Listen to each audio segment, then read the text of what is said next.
नमस्कार मंडळी, तुम्हा सर्वांचं आपल्या चॅनलमध्ये स्वागत आहे। आपल्या चॅनलचं नाव आहे चला तर मग। आज आपण आलेलो आहोत अंबाजोगाई या शहरामध्ये। योगेश्वरी मातेच्या या पावनभूमीत आज आपण आलेलो आहोत। अनेक कोकणस्थ ब्राह्मणांचं एक कुलदैवत मानलं जातं ही योगेश्वरी माता।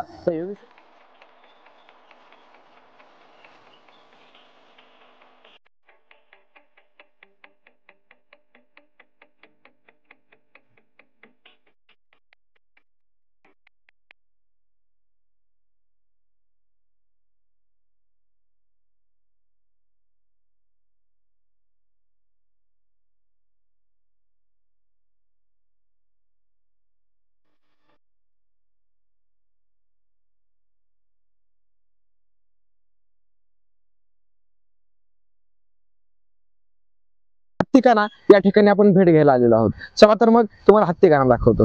चला तर मग सध्या आपण पोहोचलोय ते हत्तीखाना या ठिकाणी। या ठिकाणी आपल्याला मध्ये जाण्यासाठी एक दुहेरी मार्ग देखील सापडतो। या मार्गाद्वारे आपण जातोय ते थेट हत्तीखान्याकडे। वास्तुकलेचा अद्भुत नमुना असणारं हे ठिकाण आपण सध्याला पाहतोय। आणि आपण सध्या हत्तीखान्याच्या बरोबर मधोमध आपण आलेलो आहोत। या ठिकाणी आपल्याला अनेक शिल्प या ठिकाणी आपल्याला दिसतात। जसं की इथे हत्ती असेल, सध्याला भग्न अवस्थेत झालेला असेल हत्तीची मूर्ती आपल्याला शिल्प आपल्याला पाहायला भेटते।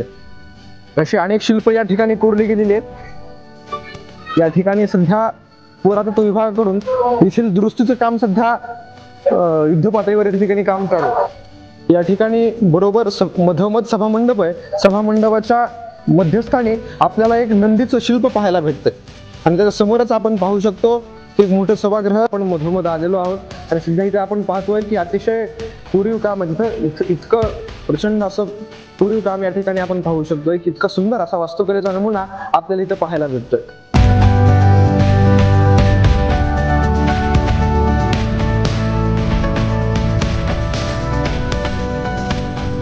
या ठिकाणाविषयीची एक मोठी आख्यायिका आहे ती अशी की एक काळी म्हणजे महादेव म्हणजेच परळीचा वैद्यनाथ आणि ही योगेश्वरी देवी म्हणजे पार्वतीचा स्वरूप तिला असं मानलं जायचं। त्या महादेवांनी म्हणजे परळीच्या वैद्यनाथांनी अशी इच्छा प्रकट केली तर योगेश्वरी देवीशी विवाह करायचा आहे। पण योगेश्वरी देवीने एक आट टाकली की रात्री सकाळी कोंबडा आरवायच्या आत आपला विवाह सोहळा संपन्न झाला पाहिजे। त्यासाठी सर्व तयारी झाली। या ठिकाणी सभामंडप बांधले गेले, परंतु योगेश्वरी देवींनी शृंगाराला त्यांच्याकडून वेळ लागला गेला आणि पहाट कोंबडा तेवढ्यात आरवला। त्या ठिकाणी विवाह सोहळा संपन्न होऊ शकला नाही आणि वराडही तेथवर पोहोचू शकले नाहीत। म्हणून हा जो सभामंडप आहे तो तसाच शिल्पामध्ये आपोआप तयार झाला, शिल्पामध्ये बनला गेला, तर रूपांतर शिल्पामध्ये झालं। अशी इथील आख्यायिका आहे, ती खूप सुंदर आहे आणि अशाच आख्यायिका बऱ्याचशा या ठिकाणी आहेत।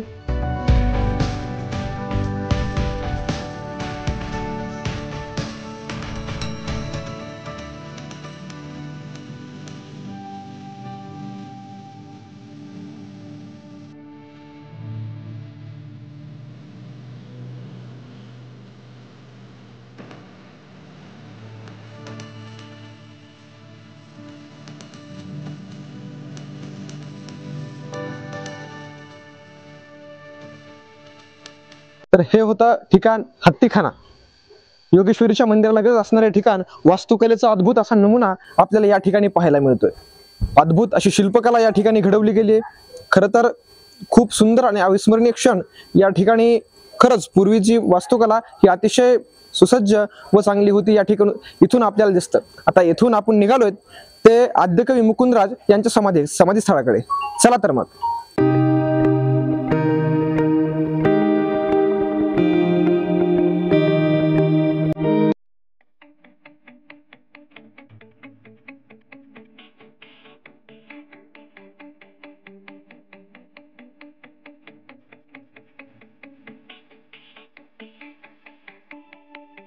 आपण आता पोहोचलेलो आहोत मुकुंदराजांच्या समाधी स्थळाकडे।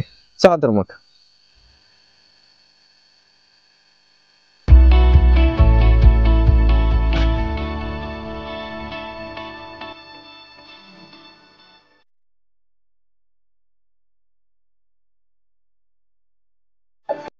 मुकुंदराज स्वामी यांचा जन्म 11व्या शतकातला। संत ज्ञानेश्वरांचा जन्म व्हायच्या अगोदर 75 वर्ष पूर्व मुकुंदराज स्वामी यांनी समाधी घेतलेली होती। मराठीतील आद्यकवी म्हणून मुकुंदराज स्वामी यांना गणलं जातं. चला तर जाऊया मुकुंदराज स्वामी यांच्या समाधी स्थळाकडे. चला तर मग.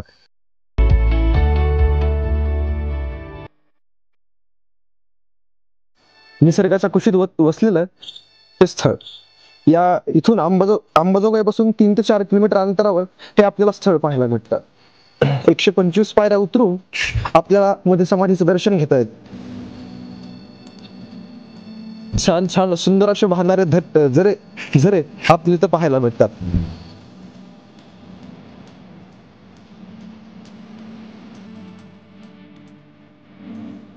विवेक सिंधू, परमामृत, तपोवन विजय अशा अनेक ग्रंथांची रचना करणारे मुकुंदराज स्वामी यांच्या समाधीचं आपण आता दर्शन घेणार आहोत.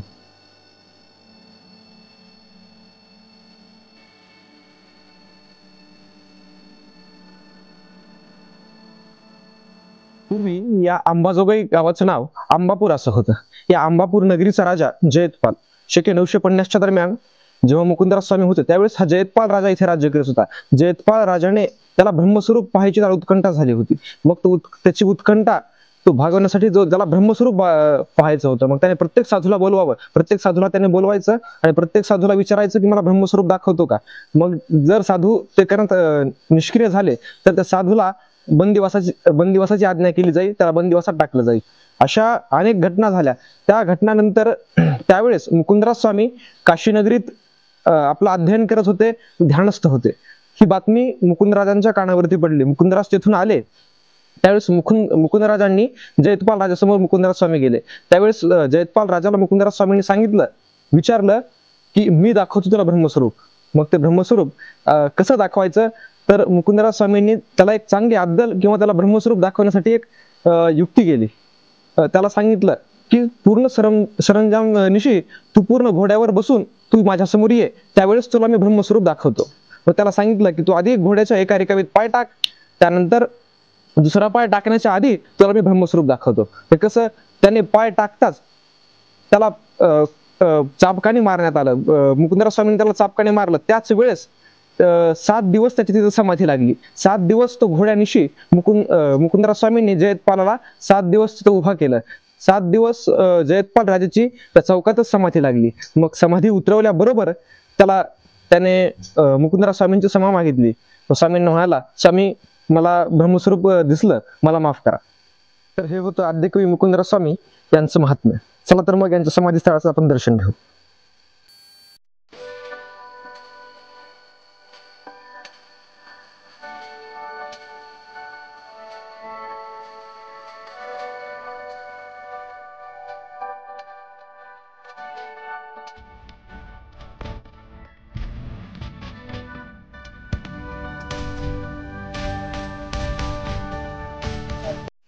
आत्ताच आपण मुकुंदराज स्वामी यांच्या समाधीचं दर्शन घेतलंय.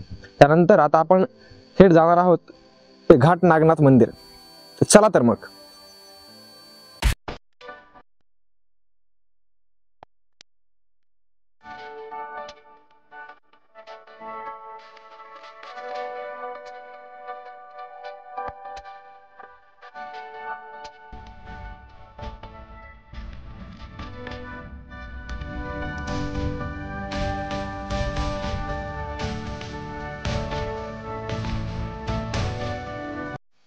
तर हे आहे श्री घाट नागनाथ शिवालय. या शिवालयाचं आपण दर्शन घेऊ आणि त्याच्या लगोलग मागेच असणारा एक सुंदर असा अविस्मरणीय असा देखावा आपण पाहणार आहोत, तो म्हणजे अंबाजोगाई मधला धबधबा. चला तर मग.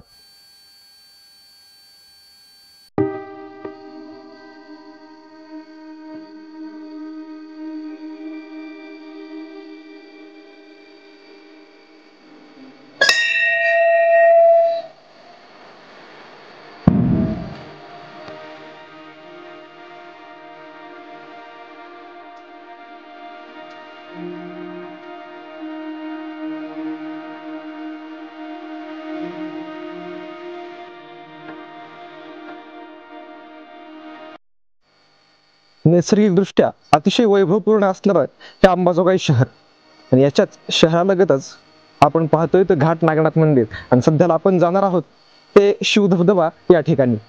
चला तर मग.